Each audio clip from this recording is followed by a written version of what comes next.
what is a municipal bond, how are they traded, and then what we do, what our platform is. So municipal bonds are securities or public securities that are issued by entities that are public entities, whether it's a water authority in a county or a state or a city, or a school board. They issue bonds to raise money, and the federal government gives these bonds a tax advantage.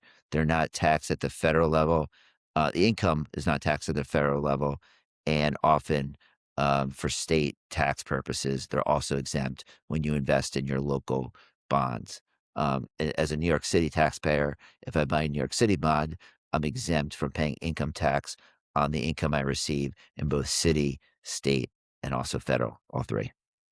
So that's a municipal bond.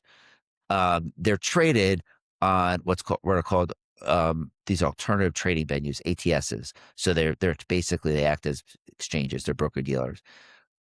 Small percentage, less than 30% of municipal bonds are traded on these exchanges. Much is done over voice and phone and broker deals. So not as lot is traded electronically as compared to corporate bonds or even more so equities. So that's how they're traded. They're invested, often they're held in separate accounts by individual investors. They're also held in mutual funds or held in ETFs. But what we're focused on is individual investors who hold the accounts in custody in their name, at whether it's at a wirehouse or a private bank or at a place like where we currently custody Charles Schwab, or Fidelity or Pershing or other places. Uh, a separately managed account, um, is an account that's held at a custodians for safekeeping. And when we say separately managed, it means it's in the client's name, but managed by a third party manager. Eh So oui. managed by, maybe Goldman Sachs Asset Management, it may be BlackRock, it could be PIMCO. There's many managers, some big, some small. I mentioned some larger ones that will manage those accounts. Typically, the minimum account size is $250,000, so the clients can get diversification. So it's generally considered a high net worth product. Account sizes of $250,000 or more. But the advantage is clients own those bonds. They're safe and secure for them.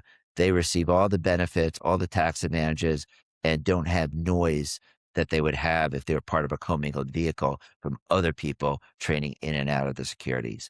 They own those bonds. And the manager has total freedom to buy and sell whatever securities it deem, I will say, fit for that account, right?